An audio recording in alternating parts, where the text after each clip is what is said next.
प्यारे विद्यार्थियों नमस्कार। मैं engineer Pradeep Jakhar valuable classes में आपका स्वागत कर रहा हूं। अपन लगातार मैथ पढ़ रहे हैं और मैथ में अपन जो टॉपिक पढ़ रहे हैं उस टॉपिक का नाम है परसेंटेज, प्रतिशत। प्रतिशत में एक क्लास अपनी बेसिक की हो चुकी है, ये अपनी दूसरी क्लास है और दूसरी क्लास में अपन लगातार आगे बढ़ रहे हैं कि किस प्रकार के एग्जाम में क्वेश्चन आते हैं, शॉर्ट ट्रिक से कैसे करते हैं, कम समय में कैसे करते हैं और समय की बचत कैसे करते हैं और एक्यूरेसी कैसे करते हैं, सभी चीजों को अपन लेके चल रहे हैं। और आज स्टार्ट करते हैं प्रतिशत की सेकंड क्लास का पहला क्वेश्चन। देखिए ध्यान से, किसी संख्या को 13 सही 1/3% बढ़ा दिया जाए तो कोई संख्या है, उस संख्या को अपने को नहीं पता क्या संख्या है, किसी संख्या को 13 सही 1/3% बढ़ा दिया जाए तो वह संख्या बढ़कर 306 हो जाती है। 306 हो जाती है तो मूल संख्या क्या होगी? तो ध्यान से देखिए, इस प्रकार के सवाल यदि आपको एग्जाम में देखने को मिले तो आपको कैसे हल करने हैं, जैसे मैं हल करता हूं कोशिश करना वैसे ही करें। तो देखो मैं क्या कर रहा हूं, 13 सही 1/3 को कैसे लिखूंगा, 13 सही 1/3% बढ़ा दिया जाए तो देखो इसको हल करते हैं। 13 को 3 से गुणा किया, 13 की 39 प्लस 1 40, 40/3, 40/3 प्रतिशत में है, प्रतिशत हटाएंगे तो बट्टा में क्या आ जाएगा 100 और 100 को 3 से गुणा करेंगे तो आ जाएगा 300। तो देखो एक बिंदु से एक बिंदु काट दो और 2 का भाग दो, 2 को भाग दोगे तो आपको प्राप्त होगा 2/15। अब जो ये 2/15 प्राप्त हुआ है, ध्यान से देखना, इसमें 15 तो है मूल संख्या जो अपने को ज्ञात करनी है, और ये 2 है, ये अपनी है वृद्धि। अब ये चीज बार बार प्रैक्टिस करोगे तो हो जाएगी। देखो मुझे क्या है, किसी संख्या को 13 सही 1/3%, इसको हल किया तो मेरे पास आया 2/15। 15 क्या है, मूल संख्या, और 2 क्या है, वृद्धि। ये इसका अनुपात है, या जो अंश बोल दो या इसका अंक बोल दो, कुछ भी बोल दो, समझने के लिए आप अपने हिसाब से समझे। 13 से 1/3% बढ़ा दिया जाए तो वह संख्या बढ़कर 306 हो जाती है। तो देखो पहले संख्या कितनी थी, 15, पहले संख्या थी 15 और वृद्धि हो जाती है 2 की, तो टोटल संख्या कितनी होगी, ये 17। यह तो इस प्रतिशत के अकॉर्डिंग है हल किया तो, लेकिन प्रश्नानुसार क्या है, प्रश्नानुसार क्या है कि यदि 13 से 1/3 बढ़ा दिया जाए तो वह संख्या बढ़कर 306 हो जाती है। तो मैं लिख सकता हूं क्या, 17 बराबर 306, 1 बराबर 306/17। एक बार देख लो आप, 2/15 है, यहाँ पे वृद्धि और मूल संख्या होगी, प्रश्नानुसार 17/306 हो गया। तो यहां से देखिए, यहां से 1 बराबर आ गया अपना 18, 1 बराबर आ गया अपना 18। आप भाग देखिए, देख लेना, 1 बराबर आ जाएगा 18। मुझे चाहिए क्या, मुझे चाहिए मूल संख्या, और मूल संख्या का नंबर है वो है 15, और प्रश्नानुसार हल करके अपन ने किसकी वैल्यू निकाली, 1 की वैल्यू निकाल ली। तो 15 की वैल्यू क्या हो जाएगी, देखो मैं इसको लिख सकता हूं क्या, 15, क्योंकि मुझे मूल संख्या चाहिए ना, 15 गुणा 1 लिख दूं, फिर 1 का मान लिख दूं, 15 गुणा 18। तो ये अपने पास आंसर आ जाएगा। 15 को 18 से गुणा करोगे तो देख लो 270, ये आ जाएगा 270। तो मूल संख्या कितनी हो गई, मूल संख्या हो गई 270, ये अपना आंसर हो गया। अब ये देखो वृद्धि कितनी की हुई, तो वृद्धि 2 की हुई, तो 2 गुणा 1, 2 गुणा 1 का मतलब 18, 1 का मतलब 18, तो वृद्धि कितनी की हुई, 36 की वृद्धि हुई। अब देखो 276 प्लस 36 जोड़ दो, क्या 306 आ रहा है क्या, बिल्कुल आ रहा है। तो अपनी बात सही हो रही है, बिल्कुल सही हो रही है। तो ये तो 270 तो अपना आंसर हो गया। यदि इस क्वेश्चन में पूछता वृद्धि कितने की हुई, तो वृद्धि होती 36 की, मूल संख्या क्या हुई, 270 हुई। ठीक है, इसी सवाल को मैं थोड़ा सा चेंज करके लिखता हूं, थोड़ा सा चेंज करके लिखूंगा। तो देखो कैसे लिखूंगा, किसी संख्या को 13 सही 1/3% बढ़ा की जगह घटा दिया जाए, घटा देता हूं मैं, बढ़ाने की जगह क्या कर देता हूं, घटा देता हूं। ध्यान से देखना क्वेश्चन को, पहले इस क्वेश्चन को आप स्क्रीनशॉट ले लो, फिर इसके नोट कर लेना। घटा दिया जाए तो वह संख्या बढ़कर नहीं होगी आपकी बार, तो वह संख्या घटकर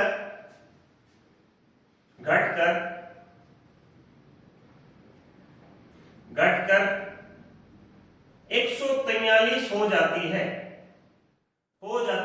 तो मूल संख्या क्या होगी। तो ध्यान से देखिए, नीचे वाली चीजों को अपन रफ कर देते हैं और इसी पैटर्न पे अपन इस क्वेश्चन को करते हैं कि भाई ये क्वेश्चन कैसे हुआ, उसी हिसाब से इस क्वेश्चन को करते हैं। तो देखो अपने पास जो प्रतिशत दिया हुआ है वो क्या दिया हुआ है, 13 सही 1/3% अब देखो मैं इसको फटाफट सीधा ही लिख देता हूं, 2/15। मूल संख्या क्या हो गई, मूल संख्या 15। पिछले क्वेश्चन में 2 क्या था, वृद्धि थी, लेकिन यहां पे क्या है, घटा दिया जाए तो 2 क्या हो गई, कमी हो गई। ये ध्यान रखने की चीज है। तो देखो पिछले प्रश्न को और इस प्रश्न को कंपेयर करते हैं, तो पहले प्रश्न में अपन ने किया था 15 + 2 17 और 17 को बराबर किया था यहाँ वाली संख्या के, लेकिन अब की बार ऐसा नहीं करेंगे, अब की बार ऐसे करेंगे 15 - 2, क्योंकि अब की बार क्या है, संख्या को घटा रहे हैं तो 13, लेकिन प्रश्नानुसार क्या है, ध्यान से देखो भाई, क्वेश्चन को समझने की कोशिश करो लगातार। प्रश्नानुसार 13 किसके बराबर है, 143 के, क्योंकि वह संख्या घटकर 143 हो जाती है, तो ये हो गया 13 बराबर 143, तो 1 बराबर हो जाएगा 143/13 और 1 का मान हो जाएगा 1 बराबर 11। 1 की वैल्यू आ गई 11, मेरे पास निकालनी है मूल संख्या। मूल संख्या को क्या करेंगे, देखो मूल संख्या का कितना है, 15, मूल संख्या 15 है, तो 15 गुना 1, 15 गुना 1 और 15 को 1 की जगह वैल्यू रख देंगे 11 की, तो 11, तो ये कितना हो जाएगा 165। ये तो हो गई मूल संख्या। अब की बात कमी कितनी की हुई, तो कमी आप लोगे 2 की, 2 को कैसे लिख सकता हूं, 2 गुना 1, 2 गुना 1 की जगह 11, तो कमी हो गई 22 की, कमी कितने की होगी, 22 की। और देख लो आपको यदि आंसर में कोई दिक्कत आ रही है तो आप क्या कर सकते हो, इन दोनों का अंतर लिख लो, अंतर मतलब कमी माइनस कर लेंगे तो क्या हो गया 143 आ गया। तो इसका मतलब जो हमारा ये आंसर है वो क्या है, करेक्ट है 100%। तो इस प्रकार के क्वेश्चन आप लगातार कर सकते हैं। याद रखना जब कोई संख्या इस प्रकार की दी हो, अब आप टेंशन में आ रहे होंगे पक्का कि सर यहाँ पे 13 से 1/3 नहीं दिया हुआ हो तो कोई बात नहीं दिया हो तो 13% मान लेते हैं, चलो 13% मान लेते हैं, नहीं दिया हुआ कोई बात नहीं 13% मान लेते हैं। अब इसको हल करेंगे, 13% ही दिया हुआ हो तो प्रतिशत में बटा में 100 आ जाएगा, कोई दिक्कत नहीं है। अब आपके दिमाग में आएगा सर ये संख्या कट नहीं रही, तो कोई बात नहीं, नहीं कट रही तो कोई बात नहीं, इसको मान लेते हैं मूल संख्या, मूल संख्या। अब देखो यदि वृद्धि हो रही है तो 13 को वृद्धि, कमी हो रही है तो 13 को कमी। अब कमी हो रही है तो 100 - 13 कर देंगे, और यदि वृद्धि हो रही है तो हो जाएगा 100 + 13, और जो संख्या दी हुई आएगी, जो संख्या दी हुई आएगी उसके बराबर में इनको लिख देंगे। कमी हो रही है तो 87 को उस संख्या के बराबर लिख देंगे, वृद्धि हो रही है तो 113 को उस संख्या के बराबर लिख के 1 का मान निकाल लेंगे। 1 का जितना भी मान आएगा फिर अपन प्रश्न में जाएंगे कि आपको मूल संख्या पूछी है तो 1 को उससे गुणा कर देंगे, 100 को 1 वाली संख्या से गुणा कर देंगे। यदि कमी या वृद्धि पूछी है तो 13 गुणा 1 करके 1 वाली संख्या को इससे गुणा कर देंगे। तो आपका कोई भी प्रकार का सवाल होगा यहां से आराम से हो जाएगा, कॉन्सेप्ट आपका चेंज नहीं होगा।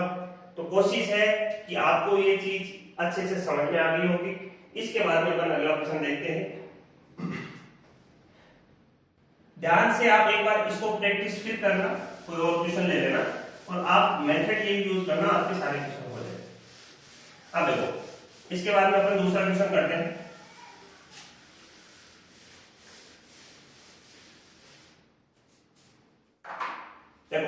क्वेश्चन ये करते हैं कि बी की आय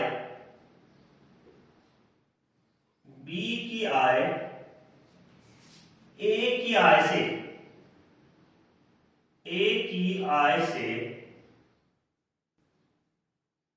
20% अधिक है। क्वेश्चन ध्यान से देखना, क्वेश्चन इंपॉर्टेंट है। अधिक है तो बी की आय ए की आय से 20% अधिक है, तो ए की आय कितने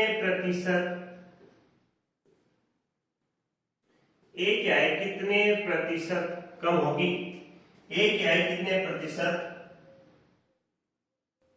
कम होगी? अब देखो सिंपल सा क्वेश्चन है, हो जाएगा। बी की आय ए की आय से 20% अधिक है, तो मैं मान लेता हूं कि माना ए की आय क्या कर देता हूं मैं 100 मान लेता हूं। ठीक है, आपने कहा सर कोई बात नहीं, ए की आय अपने 100 मान ली। बी की आय ए की आय से 20% अधिक है, तो देखो 100 का 20% प्रतिशत हटाया बटा में 100 का 20% 20% अधिक है और 20 अधिक है। ठीक है, तो देखो बी की आय क्या हो जाएगी? बी की आय क्या हो जाएगी? 100 प्लस 20 बराबर 120। अब ये कह रहा है, ऐसे भी लिख सकते थे कि 100 एक की 100 है, उसकी 20% अधिक है, बात वही है, तो ये कितना हो जाए 120। अब देखो तो ए की आय कितने प्रतिशत कम है, तो दोनों का अंतर लो, इन दोनों का अंतर देखो, अंतर कितना हो गया? तो ये हो गया अंतर 20, अंतर बटा बी की आय कितनी है 120 गुणा 100, काटो आंसर आ जाएगा। एक बिंदी से एक बिंदी काट दिया, 2 का भाग दिया 5 भाग दिया 6, 100 बटा 6, और इसको भी काट दो 3 और ये 50, तो ये हो जाएगा 50 बटा 3, तो ये आ जाएगा 16 पॉइंट कुछ आ जाएगा, 16.66 आ जाएगा, 16 से 2 बटा 3 प्रतिशत कम, ये आंसर आ जाएगा। तो ए क्या है बी की आय से 16 से ही 2/3 प्रतिशत क्या है कम है। मैंने इतनी कैलकुलेशन करी है, एग्जाम में इतनी कैलकुलेशन आपको कुछ नहीं करनी है, आपको सीधा देखना है 20% अधिक है तो एक 100 हो गया, एक 120 हो गया, दोनों 20% अधिक है 20, दोनों का अंतर लिया, अंतर बट्टा 120 किया और कैलकुलेशन करके आंसर खत्म। मैं थोड़ा सा क्या है ज्यादा इसलिए लिख रहा हूं कि आपको समझ में अच्छे से आ जाए। इसी क्वेश्चन को मैं थोड़ा सा चेंज कर दूं,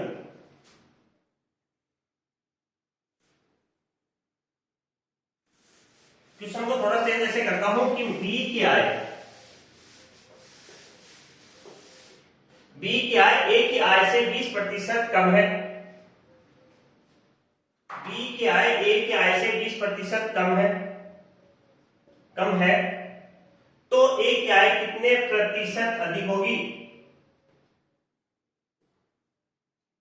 क्वेश्चन हो गया, ध्यान से देखो, बी की आय ए की आय से 20% कम है तो ए की आय मैं मान लेता हूं 100, ए की आय 100 में से 20% कम है, 100 का 20% 20 होता है और 100 में से 20 गया तो 80 होता है, तो ये तो ए की आय और ये किसकी है बी की आय, दोनों का अंतर कितना है? तो आप कहोगे सर दोनों का अंतर है 20 बट्टा बी की आय 80 गुणा 100, तो इसका 4 और इसको 25, तो ये हो गया 25% अधिक। क्वेश्चन देख लो भाई और आंसर देख लो, ये अपना आंसर हो गया। छोटा सा ट्रिक है, फटाफट हो जाएगा। तो ए की आय कितने प्रतिशत अधिक है? तो आप कहोगे सर 25% अधिक है। क्या किया आपने? कुछ नहीं किया। देखो बी की आय ए की आय से 20% कम है, पहले अधिक का क्वेश्चन किया, अब की बार कम का क्वेश्चन किया। तो ए की आय मैंने 100 मान ली, 100 में से उसकी 20% कम है तो 100 में से 20% 20 होता है, 100 में से 20 गया 80, तो बी क्या है 80 हो गई। कितने प्रतिशत कम है, तो याद रखना एक ऑप्शन 20% भी होगा और वो हमेशा आपका गलत होगा, क्योंकि बहुत सारे बच्चे है ना 20 इनके अंतर को ही परसेंट समझ लेते हैं, तो वो गलत हो जाएगा, क्योंकि 80 का 20% अलग होता है, 100 का 20% अलग होता है। तो देखो ध्यान से देखना, इन दोनों का अंतर बट्टा बी का भाग है गुणा 100 क्यों दिया, क्योंकि प्रतिशत है। तो इस प्रकार के सवाल आप आसानी से कर सकते हैं। इसके बाद में अपना अगला सवाल करते हैं। अब देखिए, लगातार छोटे से लेके बड़े तक ऐसे प्रकार के क्वेश्चन एग्जाम्स में आते रहते हैं। क्वेश्चन लिखता हूं, चावल के भाव में, क्वेश्चन ध्यान से देखना, चावल के भाव में 20% की वृद्धि कर दी जाती है, वृद्धि कर दी जाती है, वृद्धि कर दी जाती है,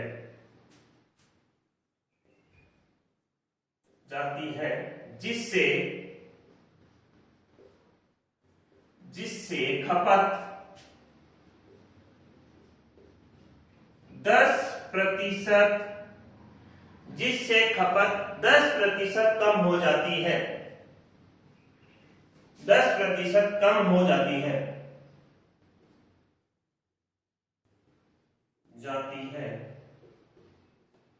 तो खर्च पर क्या प्रभाव पड़ेगा,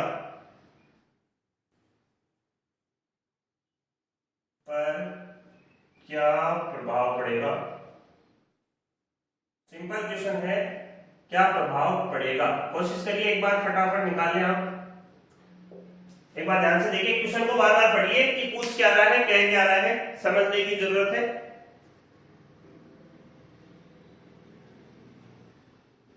चावल के भाव में 20% की वृद्धि की जाती है। मैं मान लेता हूं चावल के भाव में, पहले तो माना चावल का पहले भाव कितना था, माना चावल का भाव, तो आप कहोगे सर 100 मान ले, बिल्कुल मान लेते हैं। चावल का भाव पहले 100 था, 100 रुपए केजी मान लो या 100 रुपए क्विंटल, कुछ भी मान लो एक बार के लिए। 100 था, 100 में 20% की वृद्धि हो जाती है, तो आप कहोगे 100 का 20%, 20 में 100 जोड़ा तो 120, 120 हो गया। 120, पहले चावल 100 रुपए किलो आ रहा था, अब चावल आ रहा है 120 रुपए केजी।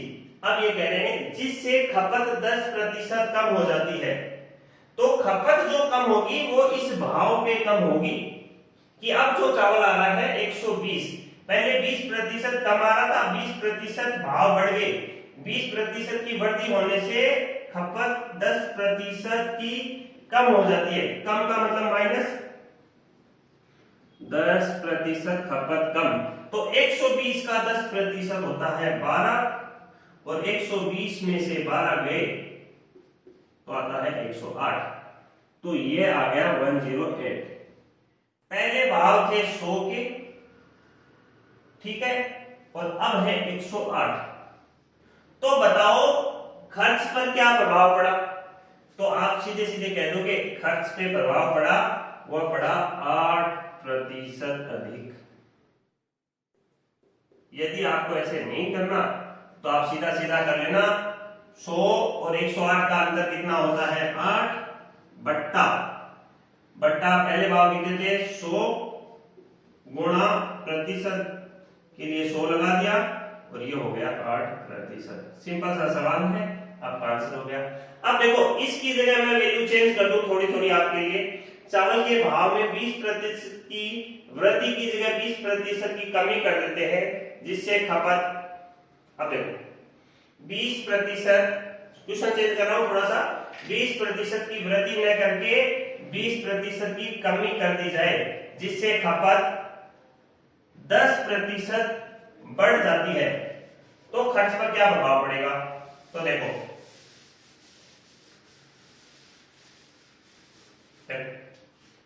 चावल के भाव में 20% की कमी, अब की बार चावल के भाव में, अब की बार महंगाई कम हो गई है, कमी कर दी जाती है जिससे खपत 10% बढ़ जाती है। 10% खपत बढ़ जाती है तो खर्च पर क्या प्रभाव पड़ेगा? तो मैं मान लेता हूं चावल का भाव क्या है, 100 रुपए है। अब की बार 100 रुपए की जगह क्या हुआ, बोले भाव में 20% की कमी आ गई, तो 100 का 20%, 20, 100 में से 20 गया तो बचेगा 80। अब की बार जो भाव चलेंगे 80 के चलेंगे, भाव कम हुए तो घर में खपत बढ़ गई। खपत कितनी बढ़ी? 10% बढ़ी। किस पे बढ़ी? 80 पे। तो 80 पे खपत बढ़ी तो 10%, 80 का 10% 8, और इसमें जुड़ेगा क्योंकि खपत बढ़ी है, खपत घटती तो माइनस हो जाता। तो 80 का 10% 8, 8 को 80 से जोड़ेंगे तो 88। अब देख लो 88 हो गया, और यहाँ पे क्या था, 100 था चावल का भाव। अब की बार क्या हो गया, 88। अब देखो 88 हो गया तो सीधी सीधी गणित समझ में आ रही है, 12% खर्च कम।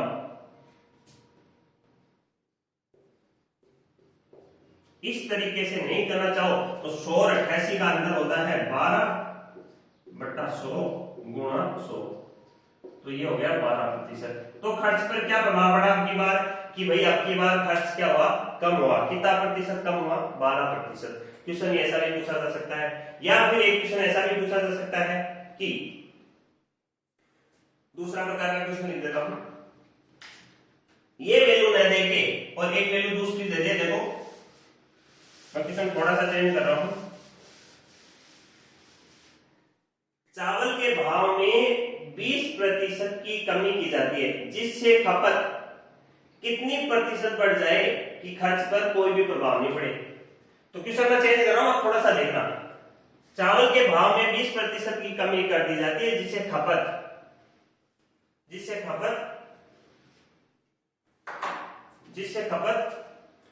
कितनी बढ़ जाए, कितनी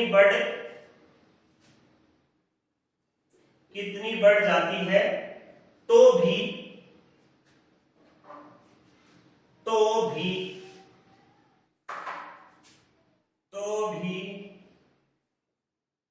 खर्च पर कोई प्रभाव नहीं पड़ेगा। अब आप ध्यान से देखना इस क्वेश्चन को, खर्च पर कोई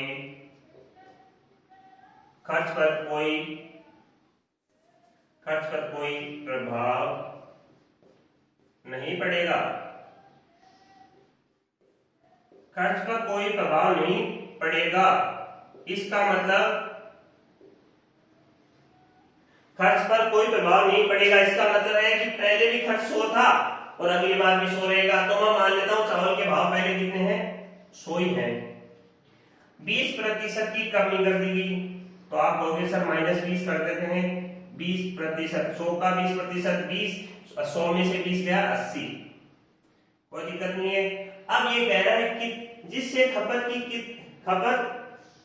कितनी बढ़ जाती है, खपत कितनी बढ़ जाए कि एक चीज दे रखी है आपने नोट नहीं किया, कितनी बढ़ जाती है तो भी खर्च पर कोई प्रभाव नहीं पड़े। खर्च पे कोई भी प्रभाव नहीं पड़ने का मतलब पहले खर्च 100 रुपए था और अब भी खर्च कितना हो जाएगा, 100 रुपए। ध्यान से देखना, यही इंपॉर्टेंट चीज है, क्योंकि 100 यहाँ है, 100 यहाँ है, यहाँ पे कोई परिवर्तन नहीं या खर्च समान।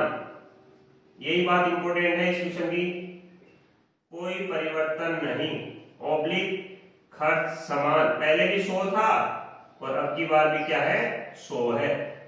ये दे दिया। अब पूछा क्या है, यहां पे जो प्रतिशत आता है वो पूछा है। तो देखो ध्यान से देखना, यहां का प्रतिशत आप कैसे निकालते हो, यहां का प्रतिशत कैसे निकालते हो, इन दोनों का अंतर बट्टा क्या लगाते हो, 80 गुणा 100। तो देखिए इन दोनों का अंतर हुआ 20 बट्टा 80 गुणा 100, दिया मैंने 100। तो ये देखो इनको सरल करोगे तो ये आ जाएगा 25%। अब आप कहोगे कि कितने, जिससे खपत कितनी बढ़ जाती है, तो खपत बढ़ जाएगी 25%, और यही अपना आंसर है। ध्यान से देख लो भाई, यही अपना क्या है आंसर है। क्रॉस चेक कर लेते हैं। 80 का 25%, 80 का 25% निकालना है, देखना है एक बार। 80 का 25%, 80 का 25%, 20 आ गया। तो 80 में क्या कर दो, 20 जोड़ दो। क्या 80 में 20 जोड़े तो क्या 100 आ रहा है? बिल्कुल आ रहा है। तो अपना क्वेश्चन क्या हो गया, हल हो गया। एक बार इसको देख लो कि पूछ क्या रहा है और अपने को निकालना क्या है। चावल के भाव में 20% की कमी की, ठीक है। मान लेता हूं चावल का भाव शुरू में 100 था, 20% की कमी की तो कितना हो गया, 80 हो गया। जिससे खपत कितनी बढ़ जाए, खपत ये पूछ रहा है कितनी कितनी बढ़ जाए, कितनी प्रतिशत बढ़ जाए। ये क्वेश्चन में ऐसा कर दो, क्वेश्चन को थोड़ा बहुत आगे पीछे लेंगे थे, आप अपने हिसाब से सेट कर लियो। कितने प्रतिशत बढ़ जाए तो भी खर्च पर कोई प्रभाव नहीं पड़ेगा। खर्च पर कोई प्रभाव नहीं पड़ने का मतलब यहाँ भी 100 और यहाँ भी 100, तो इन दोनों का अंतर कितना हो गया, 20 बट्टा 80 गुणा 100, 25%। तो मेरा आंसर हो गया 25%। पहले अपन क्या कर रहे थे, इसको ऐसे भी क्वेश्चन कर सकते हैं। चावल के भाव में 20% की कमी की जाती है, जिससे खपत 25% बढ़ जाती है, तो खर्च पर क्या प्रभाव पड़ेगा, तो यहाँ वापिस 100 आ जाएगा। तो आप कहोगे खर्च पे कोई प्रभाव नहीं पड़ेगा, तो वो क्वेश्चन भी आपका हो जाएगा। तो एक क्वेश्चन से आपके यहाँ से 3+ क्वेश्चन हो रहे हैं, ये बात ध्यान रखना। तो जरूरी नहीं है कि बार बार एक सवाल लिखा जाए अलग अलग। आप एक क्वेश्चन है उसमें डिजिट चेंज करके अलग अलग प्रकार से कम ज्यादा कोई परिवर्तन नहीं, इस प्रकार के सवाल आसानी से कर सकते हैं। अब इसके बाद में अपन अगला सवाल देखते हैं।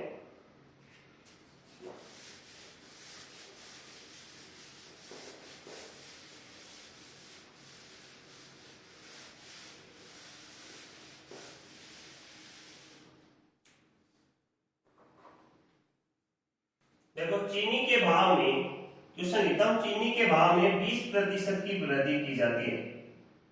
चीनी के भाव में 20% की वृद्धि की जाती है, वृद्धि की जाती है।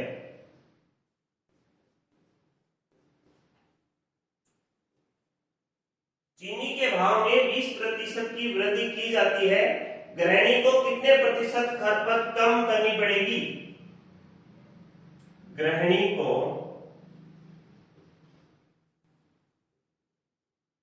कितने प्रतिशत, गृहिणी को कितने प्रतिशत खपत कम करनी पड़ेगी, खपत कम करनी पड़ेगी, करनी पड़ेगी, जिससे खर्च में कोई परिवर्तन नहीं हो, खर्च में कोई परिवर्तन नहीं हो।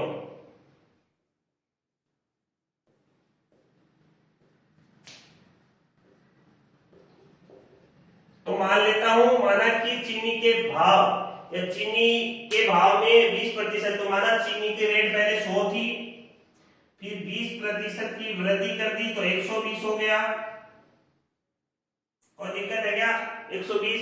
गृहिणी को कितने प्रतिशत खपत कम करनी पड़ेगी, खपत कितने प्रतिशत कम करनी पड़ेगी जिससे खर्च में कोई परिवर्तन नहीं हो। तो वापिस यहाँ पे 100 आ गया। 100 आने का मतलब कोई परिवर्तन नहीं होना। तो आप देख लो दोनों का अंतर कितना है, 20 है, बट्टा में 120 हो जाएगा, गुणा में 100 हो जाएगा और अपना आंसर आ जाएगा। तो एक बिंदु से एक बिंदु गया, ऊपर आ गया 200 और नीचे आ गया 12। तो 12 दोनों 24 हो जाएगा और उल्टा निकालेंगे तो ये अपना आंसर आ जाएगा 16 से 2/3%। तो ये हो गया अपना आंसर। तो गृहिणी को कितने प्रतिशत खपत कम करनी पड़ी, 16 सही 2/3% की खपत कम करनी पड़ी। या फिर आप ऐसे कर सकते हो, ये देखो यहाँ आंसर आ गया 16 सही 2/3। अब 120 का 16 सही 2/3 निकाल के 120 में से घटा देना, आपका आंसर कितना आ जाएगा, 100 आ जाएगा। पिछला सवाल किया लगभग वैसा सही सवाल है, तो आपका ये सवाल आसानी से हो जाए। अब देखो मैं ये कह दूं चीनी के भाव में 20% वृद्धि की जगह 20% कमी कर देता हूं, 20% की कमी कर देता हूं, 20% की कमी कर दूं, तो गृहिणी को कितने प्रतिशत खपत कम कम कम की जगह अधिक कर दूं, दो चार चीजें चेंज कर रहा हूं, खपत अधिक अधिक 20% की कमी, 20% की कमी, ये सवाल कर देता हूं। कमी की जाती है,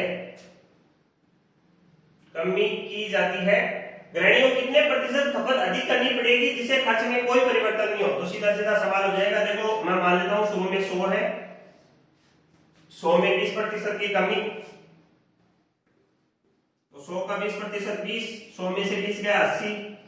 अब इसमें इतना कितना मिलाऊं कि यहाँ पे 100 का 100 रह जाए, तो दोनों का अंतर देख लो, दोनों का अंतर यहाँ पे कितना आना चाहिए, तो सीधा सीधा आपको पता चल रहा है 80 और 100 का अंतर कितना हुआ 20, 20/80 गुणा 100, तो ये आ गया 25%। तो गृहिणी को खपत 25% बढ़ानी पड़ेगी भाई, जिससे खर्च पे कोई भी प्रभाव नहीं पड़ेगा, क्योंकि खर्च पे प्रभाव नहीं पड़ेगा इसका मतलब 100 का 100 आ गया, कोई दिक्कत। तो इस प्रकार के सवाल में यदि आपको देखो पूछता है तो क्या क्या पूछेगा, या तो यह चीज पूछेगा पहली, दूसरी यहां पे कोई वैल्यू पूछेगा, यहां पे वैल्यू पूछने का मतलब ये पूछ रहा है, इनके अलावा और कुछ नहीं पूछता। आपको सवाल समझने की जरूरत है, सवाल समझ लेंगे तो आपका इनमें से गृहिणी की कितनी खपत हुई, या पेट्रोल के भाव में 25% की वृद्धि हो गई, तो आपने गाड़ी चलाना 10% कम कर दिया, जिससे कि खर्च में कितना कोई परिवर्तन नहीं हो, क्या हो, इस प्रकार के सवाल आ जाएं तो आप आसानी से कर सकोगे। तो उम्मीद है कि इस प्रकार की क्वेश्चन आपको अच्छे से समझ में आ गए होंगे। इसके बाद में अपन अगला सवाल करते हैं। देखिए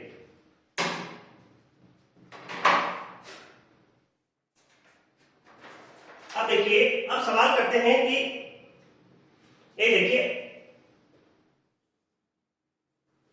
एक मैं सवाल करता हूं आयत का। आयत का सवाल करने से पहले कुछ चीजें जानेंगे कि भाई आयत होता क्या है। तो आप कहोगे सर आयत वह होता है जिसकी लंबाई और चौड़ाई बराबर नहीं होती, ठीक है। तो मैं कह देता हूं कि फिर आयत का क्षेत्रफल क्या होगा, तो आप कहोगे आयत का क्षेत्रफल बराबर हो जाएगा लंबाई गुणा चौड़ाई। यदि लंबाई गुणा चौड़ाई बराबर होगी तो उसको क्या बोलेंगे, वर्ग। तो फिर कहेंगे वर्ग का क्षेत्रफल, तो देखो वर्ग का क्षेत्रफल हो जाएगा उसकी भुजा स्क्वायर या भुजा गुणा भुजा। ये आपको बेसिक टर्म में ध्यान रखनी है दोनों चीजें। मैं एक सवाल लिख देता हूं, किसी आयत की किसी आयत की लंबाई में 18% की वृद्धि कॉमा वह चौड़ाई में 10% की वृद्धि 10% की वृद्धि की जाती है तो क्षेत्रफल पर क्या प्रभाव पड़ेगा, तो आयत के क्षेत्रफल पर क्या प्रभाव पड़ेगा, तो आयत के क्षेत्रफल पर क्या प्रभाव पड़ेगा,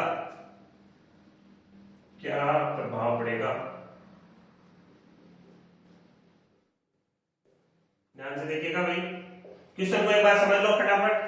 समझने के बाद में सारी चीजें लगभग आधी सॉल्व हो जाती हैं। आप फटाफट क्वेश्चन को समझो। समझने के बाद में देखो क्या करते हैं कि आयत की लंबाई में 18% की वृद्धि की थी।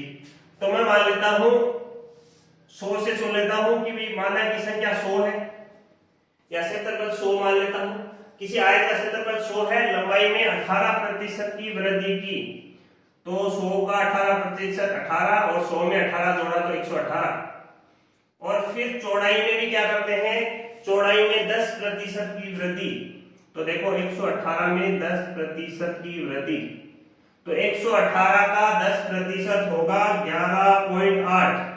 जिसको निकालना नहीं आए वो ऐसे कर लेना, 118 गुणा 10 बटा 100, 11.8। तो 11, 118, 128, 129 और 129.5, ये हो गया फाइनल। पहले कितना था अपना क्षेत्रफल 100 था, क्षेत्रफल 100 था, एक लंबाई में 18% वृद्धि करी, चौड़ाई में 10%, तो कुल क्या प्रभाव पड़ा, तो देखो कुल क्या प्रभाव पड़ा, 29.5% क्षेत्रफल में वृद्धि,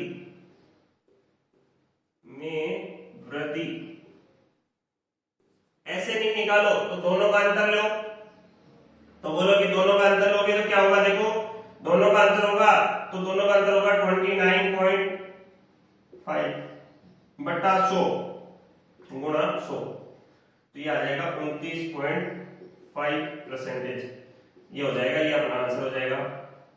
ध्यान से देख लो, आयत की जगह यदि यहाँ पे वर्ग लिखा आता तो वर्ग में देखो लंबाई और चौड़ाई, लंबाई और चौड़ाई एक ही होती है, तो वह भुजा की बात करता, तो आयत के बाद में अपन वर्ग के भी सवाल करेंगे, पहले आयत के अपन कंप्लीट सवाल कर लेते हैं। देखिए यदि इस सवाल में थोड़ा सा मैं परिवर्तन कर दूं, परिवर्तन क्या कर दूं कि किसी आयत की लंबाई में 18% की वृद्धि व चौड़ाई में भी दोनों में वृद्धि कर रखी है। चलो मैं सवाल को चेंज कर देता हूं कि आयत की लंबाई में 18% की वृद्धि कर देता हूं और इसमें क्या कर देता हूं, 10% की क्या कर देता हूं, कमी, 10% की क्या कर देता हूं, कमी कर देता हूं। तो आपके पास सीधा सा सवाल हो जाएगा कि देखो क्षेत्रफल पहले इन्होंने 100 माना था, 100 में 18% की क्या कर दी, वृद्धि कर दी, तो 100 का 18%, 18 को जोड़ा तो 118 हो गया, कोई दिक्कत।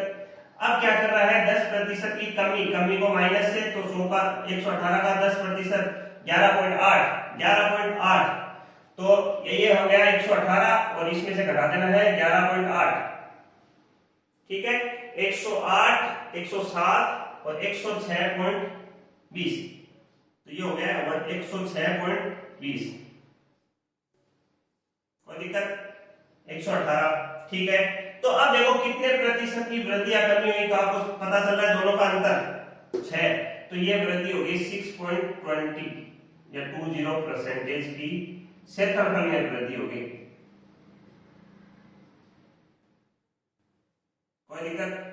ये सवाल पूछ लिया तो आपको क्या करना है, जोड़ बाकी करने हैं और यहाँ पे क्वेश्चन हल हो जाएगा। अब मैं सवाल को ऐसे कर देता हूं कि देखना, ध्यान से देखना, किसी आयत की लंबाई में 18% की वृद्धि व चौड़ाई में कितने प्रतिशत, देखो सवाल को चेंज कर रहा हूं, किसी आयत की लंबाई में 18% की वृद्धि व चौड़ाई में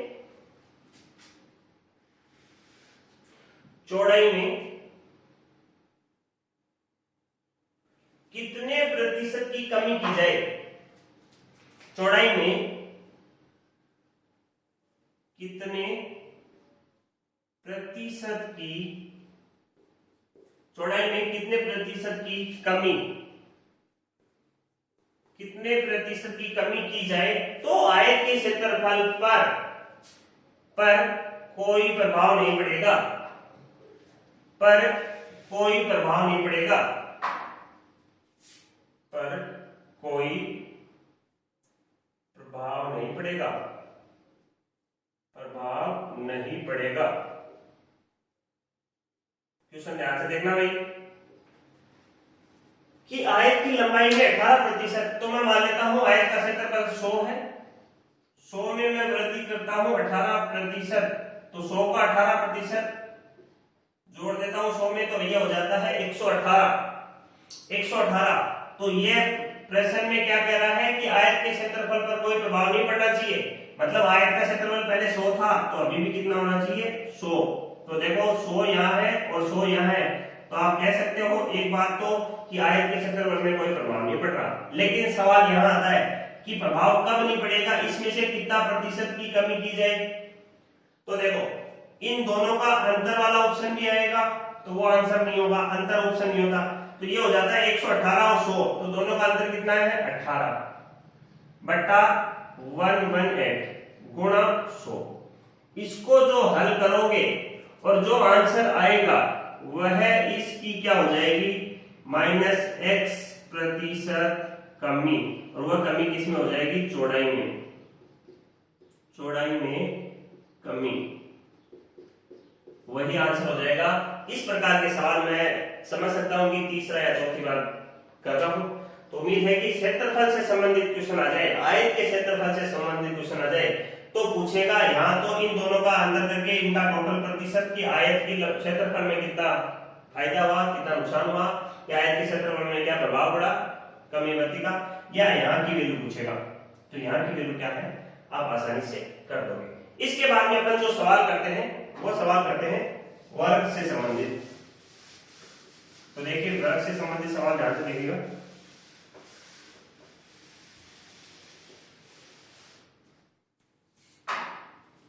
देखो मैं ये लिखता हूं किसी वर्ग के देखो आयत के सवाल हो जाएंगे, वर्ग के तो बहुत ही सिंपल सवाल है। किसी वर्ग की एक भुजा में,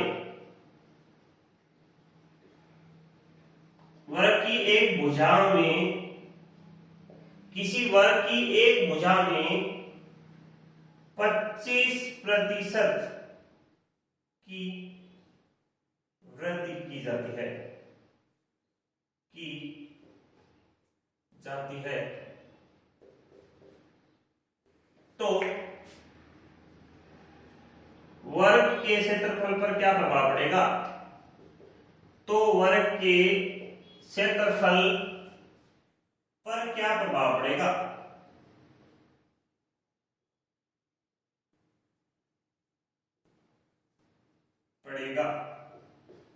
तो ध्यान से देखिए मैंने आपको एक चीज बताई कि आयत का क्षेत्रफल होता है लंबाई गुणा चौड़ाई, लेकिन वर्ग का क्षेत्रफल होता है भुजा गुणा भुजा। एक वर्ग है इसका मतलब है उसकी चारों भुजाएं समान है, तो यदि एक भुजा मैं बढ़ाऊंगा, एक भुजा मैं बढ़ाऊंगा तो दूसरी भुजा भी बढ़ जाएगी, दूसरी भुजा नहीं बढ़ेगी तो फिर वो वर्ग नहीं रहेगा। तो आयत की चारों भुजाएं समान होती हैं, तो एक भुजा को 25% की वृद्धि की जाएगी, तो ध्यान रखना दूसरी भुजा ऑटोमेटिक 25% बढ़ जाएगी। लेकिन वर्ग में ये नियम लागू नहीं होता। क्यों नहीं होता वर्ग में, देखो वर्ग में मान लो एक भुजा लंबी है, इसको बढ़ाए चलो तो ये दूरी कम थोड़ी हो जाएगी, नहीं होगी, तो ये वर्ग आयत बनेगा। लेकिन यदि वर्ग है, वर्ग में एक भुजा को तुम बढ़ा रहे हो दूसरी को नहीं बढ़ाओगे तो फिर वह वर्ग रहेगा ही नहीं, तो वर्ग की डेफिनेशन ही गलत हो जाएगी। तो इस प्रकार के क्वेश्चन में ध्यान रखना, वर्ग हो तो सिर्फ एक भुजा के बारे में आपको बताया जाएगा। एक भुजा के बारे में यदि वृद्धि या कमी होती है तो उतनी ही वृद्धि या कमी आप दूसरी भुजा में कर देना, ये बात आपको ध्यान रखनी है। और वर्ग का क्षेत्रफल सबको पता है कि भाई वर्ग का क्षेत्रफल हो जाता है भुजा गुणा भुजा या भुजा स्क्वायर, भुजा गुणा भुजा, या फिर लिख सकता हूं मैं भुजा स्क्वायर, कोई दिक्कत है कैसा भी कर लेना। तो मैं मान लेता हूं शुरू में वर्ग का क्षेत्रफल है वो 100 है, एक भुजा में 25% की वृद्धि की जाती है, तो 100 का 25%, 25 में 100 जोड़ेंगे तो हो जाएगा 125।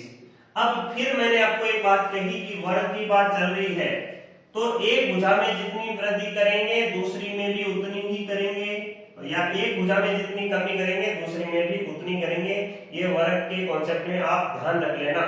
तो देखो दूसरी में भी उतनी ही वृद्धि करेंगे, तो 125 का 25% आप यहां निकाल लो, 125 का 25% बटा 100, तो ये हो गया 4। तो ये मान आ जाता है देखो पॉइंट आ जाएगा ये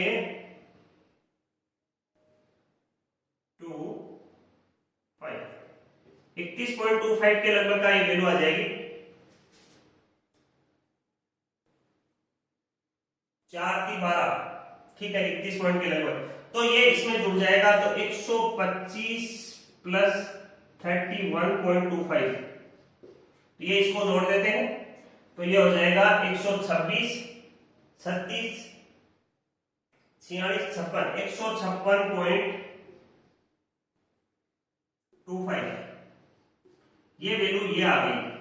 शुरू में कितना था, 100 था, तो देखो 100 था, अब हो गया 156, तो जो इसमें वृद्धि हुई, वृद्धि कितने की होगी, सीधी सीधी पता चल रही है, 56.25% की क्या हो गई, वर्ग के क्षेत्रफल में वृद्धि हो गई। तो ये वृद्धि नोट हो गई। अब इसकी जगह यदि मैं दूसरा सवाल करूं तो कैसे करूंगा, देखना। मैं कहूंगा वर्ग के क्षेत्रफल, वर्ग की एक भुजा में 25% की वृद्धि की जाती है, इसकी जगह मैं वैल्यू चेंज कर दूंगा। क्या कर दूंगा, 25% की जगह मैं ये कह देता हूं वर्ग की एक भुजा में